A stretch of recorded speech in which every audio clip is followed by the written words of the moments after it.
Halo Kak Eka. Jadi Ata mau menceritakan tentang pahlawan Indonesia dan Santo yang memperjuangkan keadilan. R.A. Kartini lahir pada tanggal 21 April 1879 di Jepara, Jawa Tengah. R.A. Kartini dikenal sebagai wanita yang mempelopori kesetaraan derajat antara wanita dan pria di Indonesia. Hal ini dimulai ketika Kartini merasakan banyaknya diskriminasi yang terjadi antara pria dan wanita pada masa itu, di mana beberapa perempuan sama sekali tidak diperbolehkan mengenyam pendidikan. Kartini sendiri mengalami kejadian ini ketika ia diperbolehkan melanjutkan studinya ke jenjang yang lebih tinggi. Kartini sering berkorespondensi dengan teman-temannya di luar negeri, dan akhirnya surat-surat tersebut dikumpulkan oleh Abendanon dan diterbitkan sebagai buku dengan judul Habis Gelap Terbitlah Terang.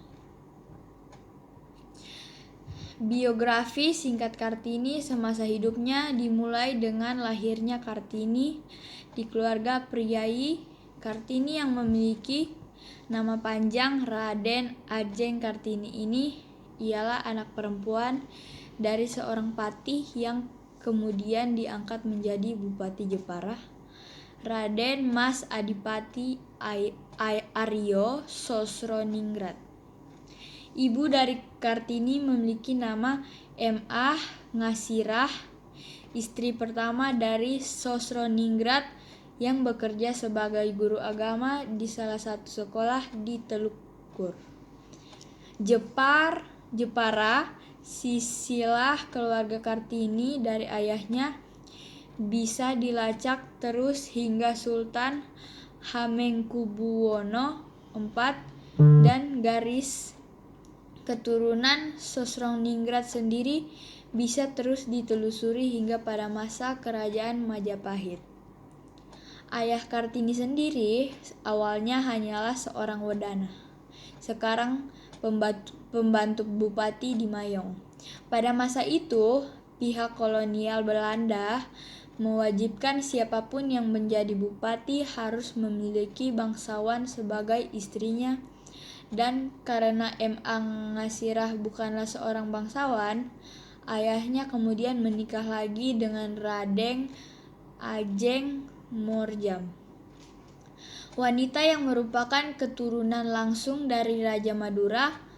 Pernikahan tersebut juga langsung mengangkat kedudukan ayah Kartini menjadi bupati, menggantikan ayah dari R.A. Morjam yaitu Tiji Rowikromo. Sejarah perjuangan R.A. Kartini semasa hidupnya berawal ketika ia berumur 12 tahun dilarang melanjutkan studinya sebelum bersekolah di Europese Lagere School, di mana ia juga belajar bahasa Belanda. Larangan untuk Kartini mengejar cita-cita bersekolahnya muncul dari orang yang paling dekat dengannya, yaitu ayahnya sendiri. Ayahnya bersikeras Kartini harus tinggal di rumah karena usianya sudah mencapai 12 tahun. Berarti ia sudah bisa dipingit. Selama masa itu ia tinggal di rumah. Kartini kecil mulai menulis surat-surat kepada teman korespondensinya yang kebanyakan berasal dari Belanda, di mana ia kemudian mengenal Rosa Abendanon yang sering mendukung apapun yang direncanakan Kartini. Dari Abendanon juga Kartini kecil mulai sering membaca buku-buku dan koran Eropa yang menyulut api baru di dalam hati Kartini, yaitu tentang bagaimana wanita-wanita Eropa mampu berpikir yang sangat maju. Api tersebut menjadi semakin besar karena ia melihat perempuan-perempuan Indonesia ada pada setara sosial yang amat rendah. Pada tanggal 12 November 1903, Kartini dipaksa menikah dengan Bupati Rembang oleh orang tuanya. Bupati yang bernama KRM Adipati Aryo Singgih Jojo Adihiningrat ini sebelumnya sudah memiliki istri, namun ternyata suaminya sangat mengerti cita-cita Kartini dan memperbolehkan Kartini membangun sebuah sekolah wanita. Selama pernikahannya, Kartini hanya memiliki satu anak yang diberi nama Soe Salit. Jojo Dihingrat Kartini kemudian menghembuskan nafas terakhirnya 4 hari setelah melahirkan anak satu-satunya di usia 25 tahun.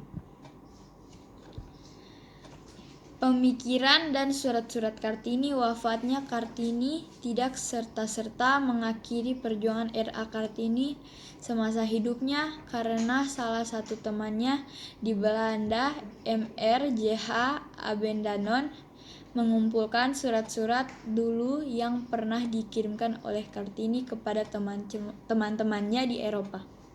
Abendanon kemudian membuka seluruh surat itu dan diberi nama Dur Duisternis Tut Lich, yang jika diartikan secara harfiah berarti dari kegelapan menuju cahaya.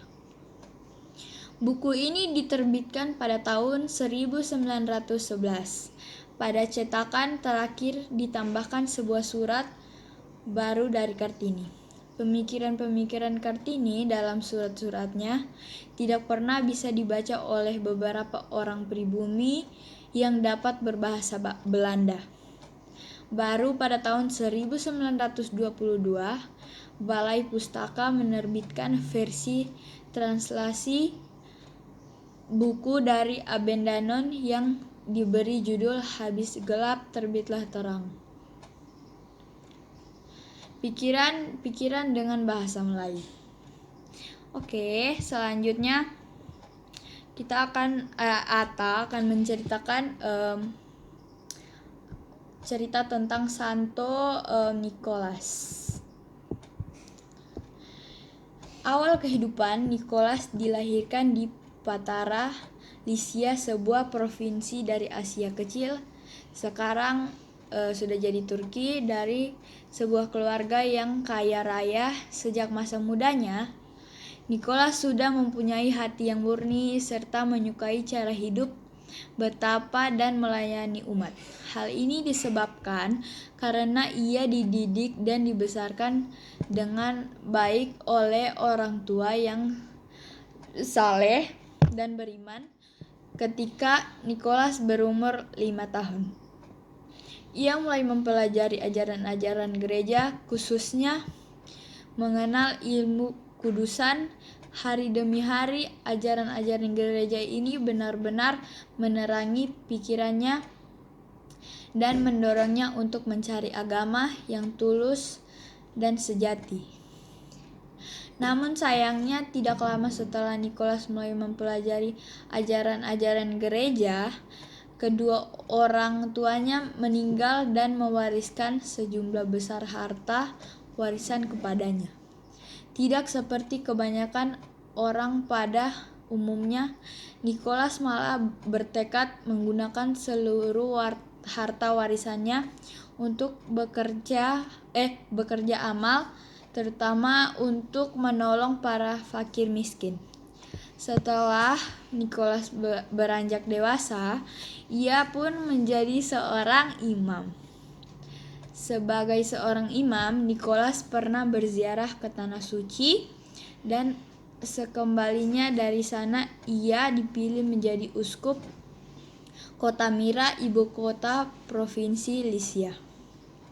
Nicholas merupakan seorang uskup yang saleh, lugu, penuh semangat, dan gigih dalam membela orang-orang yang tertindas dan orang-orang miskin. Oleh karena itu, ia tidak disukai banyak orang Selain itu, Nikolas juga menjadi terkenal karena banyak mujizat yang dilakukan Tuhan melalui perantaranya. Keterangan nama uskup Nikolas ini pun melahirkan berbagai macam cerita sanjungan untuknya. Keberanian memperjuangkan dan mempertahankan keberanian imam. Sekitar abad keempat terjadilah penganiayaan secara besar-besaran terhadap orang Kristen yang dilakukan oleh kekasaran Romawi.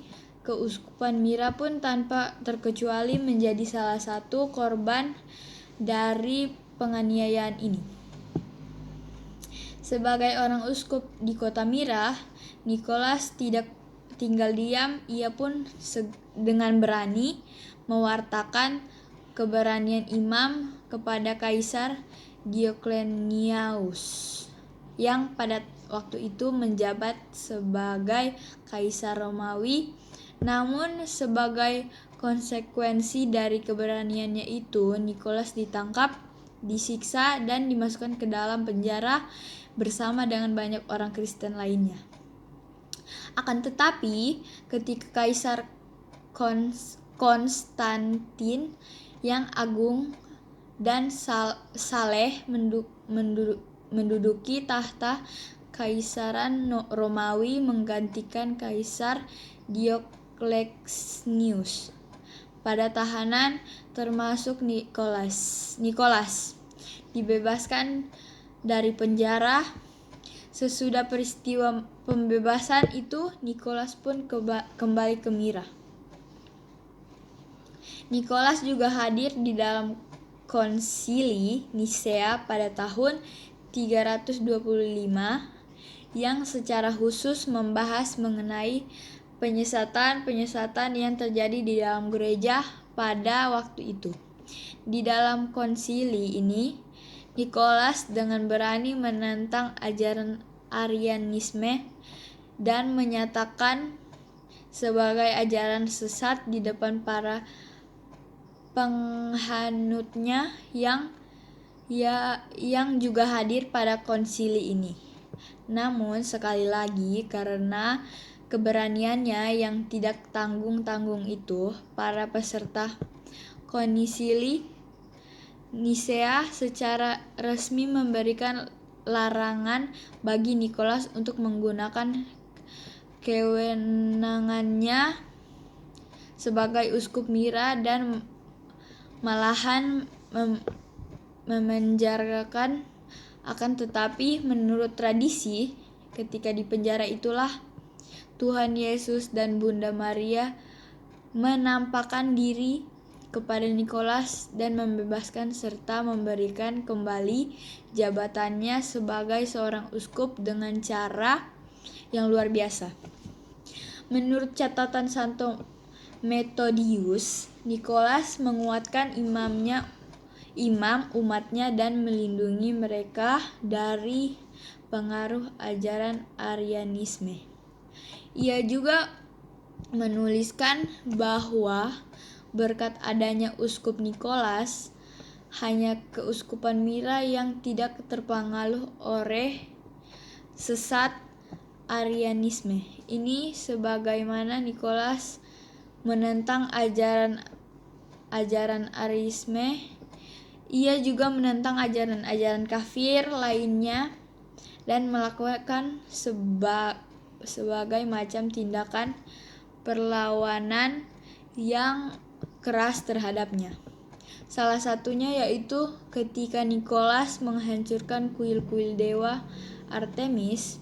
Oleh karena imam dan keberaniannya itulah roh-roh jahat yang seringkali mengganggunya, namun Tuhan selalu melindunginya dari roh-roh jahat itu tersebut. Oke. Sampai di sini ceritanya pahlawan Indonesia dan Santo yang memperjuangkan keadilan. Makasih. Dadah. Muah.